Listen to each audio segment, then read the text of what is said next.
Amin. Orang yang selalu mencari kekurangan, kesalahan, kelemahan orang lain itu hater. Hater itu mencoba menjatuhkan saudara.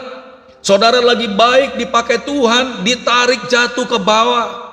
Orang itu busuk hatinya, saudaraku. Ya, coba kita lihat Lukas 6 ayat 22, saudara. Saya ingin menjaga hati saudara semuanya agar saudara jangan sampai jadi hater, saudaraku. Jangan sampai jadi hater. Kalau saudara lihat pun ada kekurangan orang lain, tutup, saudara. Tuhan ampuni. Jangan-jangan saya salah melihat Tuhan, saya nggak mau menuduh orang itu. Jangan-jangan sampai saya salah membuat keputusan. Tolong Tuhan, tutup, saudaraku. Itu orang yang diberkati. Ya, coba kita buka Lukas 6 ayat 22, saudara. Dikatakan di sini Lukas 6 ayat 22, berbahagialah kamu jika karena anak manusia orang membenci kamu. Kata anak manusia itu adalah Yesus. Yesus itu adalah sumber kebenaran, saudaraku. Berbahagialah kamu jika karena anak manusia. Jika karena anak manusia ini juga artinya melayani, karena yang kita layani Tuhan. Artinya berbahagialah kamu jika kamu yang sedang melayani aku, amin, orang-orang membenci kamu. Haleluya. Nggak mungkin kita bisa melayani Tuhan tapi perbuatan kita jahat, saudara, ada? Nggak mungkin, karena yang kita layani ini adalah Allah yang kudus, Allah yang benar, Allah yang berkenan. Amin. Semua orang yang mau belajar melayani Tuhan itu pasti akan mengalami proses secara pribadi. Nggak ada mungkin orang bisa melayani Tuhan tapi dia melakukan kejahatan, nggak ada. Tetapi sekalipun ada kesalahan, kekurangan di sana, saudaraku, dan kita lihat orang-orang yang dibawa Tuhan itu, sebaiknya kita menutupinya dengan kasih, karena kasih itu menutupi banyak dosa. Tetapi dikatakan di sini, berbahagialah kamu jika karena anak manusia orang membenci kamu, dan jika mereka mengucilkan kamu dan mencela kamu serta menolak namamu sebagai sesuatu yang jahat. Oh, haleluya.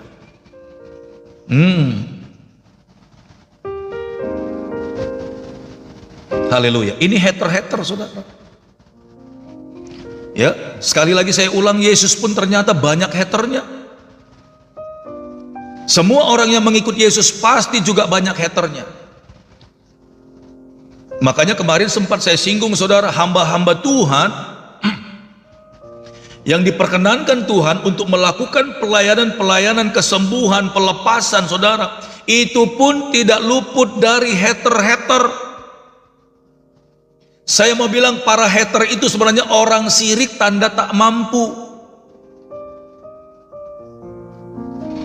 Ada saja ruang dan celah yang selalu mereka pakai untuk menjadi hater, menjelek-jelekkan seseorang, saudaraku.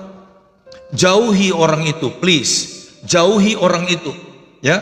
Sekali lagi, apapun ya bahasa-bahasa yang dia sampaikan, mau lewat rumusan apapun dia ceritakan, selama itu judulnya menjelek-jelekkan dan menceritakan kejelekan orang lain, itu hater, saudaraku. Masa iya sih ada hater di gereja, pastor? Banyak sekali. Harusnya hater-hater itu adanya di terminal dong, pastor. Harusnya hater-hater itu di pasar pagi dong, pastor. Yes. Ya, yang sana lagi rame sirik, dia mulai pakai dukun dia di sini. Itu di pasar pagi. Yang di sana lagi rame-ramenya langganan, dia turunkan harganya tapi timbangannya dikurangi. Itu hater, cemburu. Tapi di gereja harusnya nggak boleh ada hater. Tapi justru di akhir zaman ini setan masuk loh di gereja, masuk dia. Makanya saya katakan, setan nggak keberatan engkau masuk ke gereja, orang-orang masuk ke gereja dengar firman, nggak keberatan dia. Baca Alkitab, setan nggak keberatan. Tapi yang iblis keberatan, saudara, ketika engkau melakukan perintah Tuhan, mengikuti apa yang Tuhan mau. Seperti pengajaran pagi hari ini, jangan mau menjadi hater. Haleluya. Oh, ini ngeri, saudara.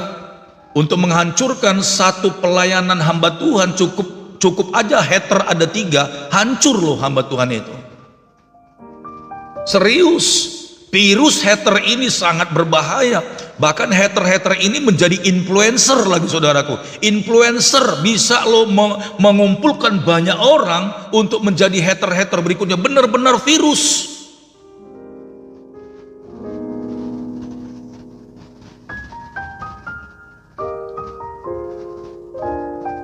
Coba tuliskan di komentar saudara, saya janji Tuhan gak mau jadi hater, bilang.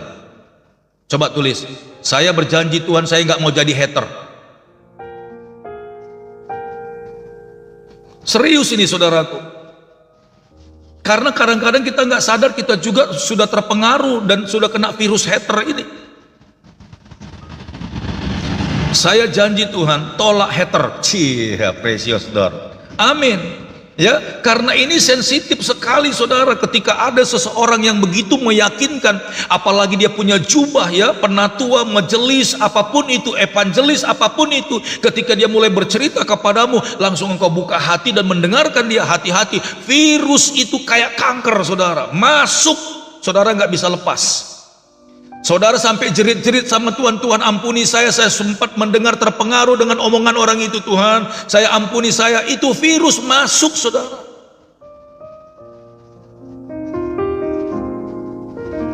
Sekalipun orang itu kedapatan bikin salah, seharusnya orang-orang yang mengenal Yesus tidak perlu jadi hater.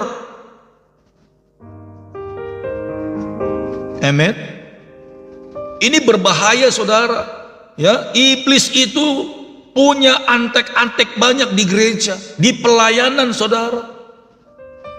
Untuk apa? Untuk menghadang yang namanya kerajaan Allah itu turun, untuk menghadang orang-orang yang ingin dipakai Tuhan, untuk menghadang orang-orang yang maju melayani Tuhan dengan sungguh-sungguh. Ini hater-hater gampang sekali meruntuhkan pelayanan itu saudara. Banyak pelayanan-pelayanan itu kacau balau, hancur, persekutuan tutup gara-gara para hater.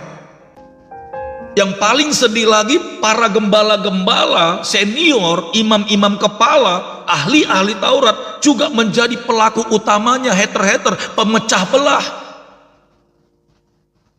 Cara untuk menaklukkan seseorang, dia pakai orang lain saudara. Orang lain ini dia pakai dengan otoritas pemimpinnya. Orang itu mulai cerita saudaraku, padahal itu bahasanya dari atas, yang paling atas itu pemimpinnya saudara. Otaknya, kepalanya itu ada tanduknya saudara. Haleluya. Hati-hati saudara. Ya, hati-hati. Banyak pemimpin-pemimpin gak menyadari bahwa dialah sumber hater itu. Dia gak tahu orang-orang yang dia ajak omong itu adalah orang-orang yang tidak punya iman. Seharusnya di rumah Tuhan gak boleh ada hater. Di situ hanya ada darah Yesus, mengampuni, mengampuni, mengampuni. Tapi kenapa ada hater saudara? Hater itu gak bisa ngampuni saudaraku. Mereka itu menghakimi, mereka itu menghujat, itu muridnya iblis saudaraku. Haleluya. Praise the Lord.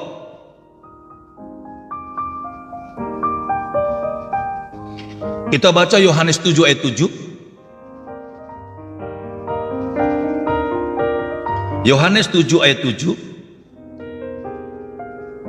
Hati-hati saudara ya, ketika saudara mulai ketimbus dengan angin hater saudara, langsung protek. Aku nggak punya hak untuk menghakimi siapapun. Protek langsung. Haleluya. Apalagi zaman media sosial ini saudara, cepat sekali merebak saudaraku, cepat sekali.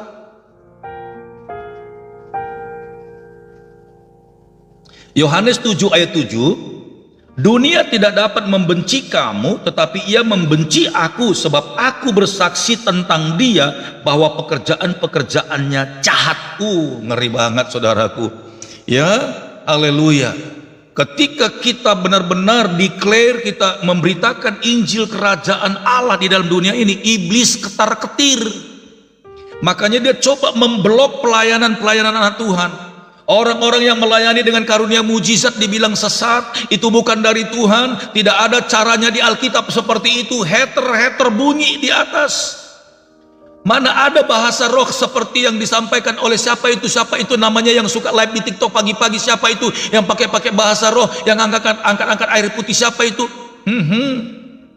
Loh, kalau Tuhan mau taruh kasih karunia itu kepada seseorang, kenapa dia ribut? Tidak ada tercatat di dalam Alkitab demikian bahasanya. Halo? Tapi mereka tidak sadar bahwa Yesus telah mencelikan mata orang buta yang sejak lahirnya mereka tidak lihat. Mereka tidak lihat. Ada banyak orang-orang yang diberkati, mereka nggak peduli. Itu hater. I don't care. Pokoknya tidak sesuai dengan apa yang saya tahu. Itu sesat. Begitu orang-orang ngomong, saudara. Apa yang dilakukan Yesus itu pun nggak ada tertulis dalam kitab Taurat. Nggak ada. Dia meludah ke tanah lalu dia obok-obok itu tanah langsung tempel di mata orang, itu nggak ada bicara firman seperti itu. Makanya Pastor Daud ajarkan di sini bahwa yang Tuhan cari adalah imanmu. Imanmu tidak ditentukan apa kata orang, imanmu tidak ditentukan apa kata gerejamu, imanmu tidak ditentukan apa kata pendetamu sekaligus. Bahkan imanmu tidak ditentukan apa kata sinodemu. Ini keras, saudara. Disaksikan ini yang nonton 570. Di luar sana banyak, saudara. Yang Tuhan lihat adalah iman saudara dan saya. Lalu kalau imanmu ditentukan apa kata orang, itu artinya engkau tidak beriman kepada Tuhan, engkau beriman kepada manusia. Tapi ketika engkau beriman kepada Tuhan, tidak bisa dibatasi oleh siapapun. Selama engkau percaya, maka engkau menerimanya. Kata firman Tuhan seperti itu, saudaraku. Haleluya. Jangan jadi hater. Seperti kemarin saya singgung, tetanggamu beli AC, jangan kita kedinginan, saudara, menggigil. Tetanggamu beli kipas angin, kita yang masuk angin pegel-pegel. Tetanggamu yang beli kipas angin baru, kita yang pegel-pegel. Ah, itu hater itu, saudaraku. Selalu ada kata minus, nggak pernah ngucap syukur tentang